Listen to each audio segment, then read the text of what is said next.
ఇది వాళ్ళ కోసం చెప్తారు నేను అనుకోను. ఆయన వీళ్ళకి అడ్రస్ చేసి చెప్తారు, రాష్ట్ర ప్రజలకు అర్థమయ్యే విధంగా ఉండాలి అది.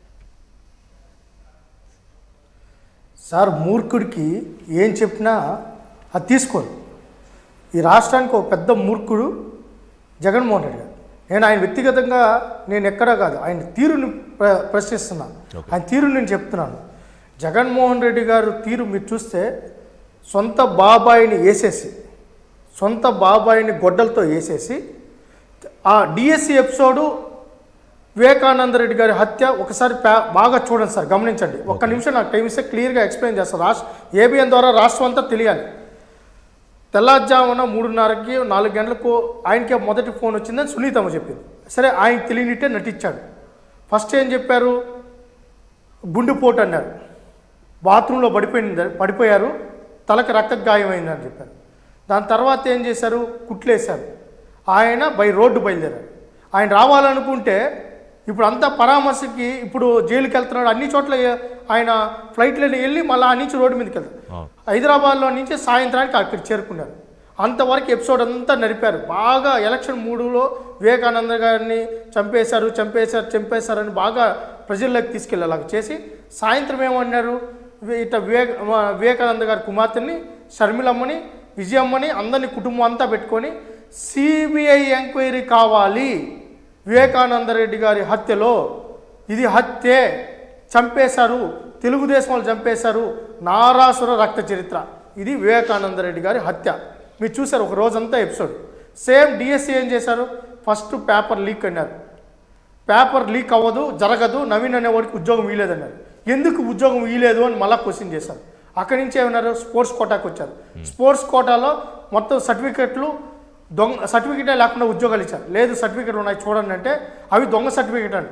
స్పోర్ట్స్ అథారిటీ సర్టిఫికెట్లు ఇవ్వదు, గవర్నమెంట్ ఇవ్వదు, అసోసియేషన్స్ ఫెడరేషన్స్ ఇస్తాయంటే అసోసియేషన్ ఫెడరేషన్ తెలుగుదేశం పార్టీ వాళ్ళు అని చెప్పారు. అయ్యా, తెలుగుదేశం పార్టీ వాళ్ళు కాదు, అవన్నీ వైవి సుబ్బారెడ్డి, ద్వారపు చంద్రశేఖర్ రెడ్డి, ఏలూరు ఎంపీ, మాజీ ఎంపీ ఎవరైతే కోటగిరి శ్రీధరు, డేనియల్ ప్రదీప్ అంతా మీ వాళ్ళే అని చెప్తే అయితే తూచని చెప్పారు. దాన్ని ఒక్కసారి ఏం చేశారు, పేర్ని నాని ఎంటర్ అయ్యారు. పేకాట అని, బ్రిడ్జ్ గేమ్ని పేకాట అన్నాడు.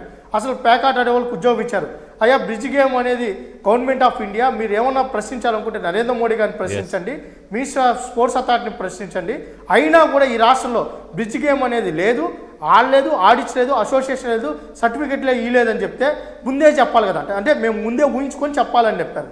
దాని తర్వాత ఏం చెప్పారు, 10 నుంచి 15 లక్షలకు అమ్మేశారని చెప్పారు. ఆ వీడియో ఆడియో ఒకటి రిలీజ్ చేశారు. ఆ వీడియో ఆడియో నందిగాం సురేష్, నందిగాం కుల, అదే సార్, మళ్ళా ఆడియో వచ్చిన తర్వాత కులం వచ్చింది. నందిగామ సురేష్ ప్రధాన అనుచరుడు, వాడెవడో రోసయ్య, వైసీపీ వాడే, ఆడియో రికార్డ్ చేసిన కూడా వైసీపీ వాడే. దాని తర్వాత తీసి కమ్మోళ్ళకి ఉద్యోగం ఇచ్చేసానని చెప్పారు. అయ్యా, కమ్మోళ్ళకి ఆడ ఉద్యోగం లేదు, కాపులకు 16, రెడ్లకు 10 మందికి, అక్కడ కూడా దరిద్రం సార్.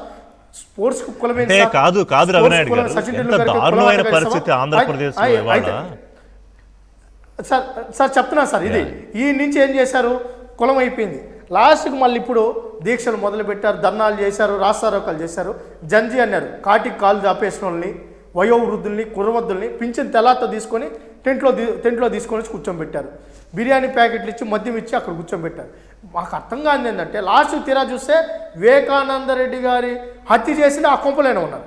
ఈరోజు గ్రూప్ 1 స్కామ్ చేసిందంతా ఆ కొంప నుంచే జరిగింది. మొత్తం ఆ కొంపలో గ్రూప్ 1 స్కామ్ చేసి, హత్య చేసి, లాస్ట్కి ఇప్పుడు ఎట్లయితే నారాసుర రక్త చరిత్ర అన్నారో ఇప్పుడు డిఎస్సి మీద నెట్టేశారు. మీరు అర్థమైంది కదా సార్? నాకు మీరు ప్రాజెక్ట్ అంతా బాగా చెప్పారు, అర్థమైంది. నేనేమనుకుంటానంటే, జగన్మోహన్ రెడ్డి ఆ 10 మంది అసెంబ్లీకి రాకపోవడం మంచిది. ఎందుకంటే వాళ్ళు లోకేష్ గారు స్పష్టంగా సమాధానం చెప్తారు, రాష్ట్ర ప్రజలకు అర్థమవుతుంది. మండలిలో మాత్రం రచ్చకు రెడీగా ఉన్నారు సార్. వాళ్ళకి అభివృద్ధి చెందడం ఇష్టంలా, గూగుల్ వస్తే కేసేస్తారు, రైల్వే స్టేషన్ వస్తే కేసేస్తారు, బస్ స్టాండ్ వస్తే కేసేస్తారు, లాస్ట్ పింఛన్ ఇస్తే కేసేస్తారు. తిరుపతి మీరు చూసే ఉంటారు, ఏదైనా కూడా డిఎస్సి మీద కేసేసా, ఏ నోటిఫికేషన్ వచ్చే కేసేసా, స్కిల్ డెవలప్మెంట్ మీద ఆపిచ్చేసారు. తర్వాత ఒకటని కాదు, ఇంకోటి సార్,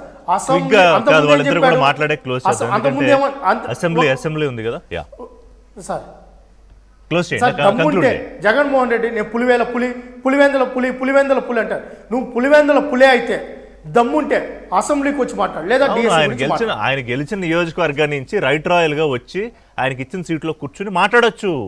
ఎవరు వద్దన్నారు? పిలుస్తున్నారు కదా. రామకృష్ణ గారు ప్లీజ్ కన్క్లూడ్. సార్ రిషి గారు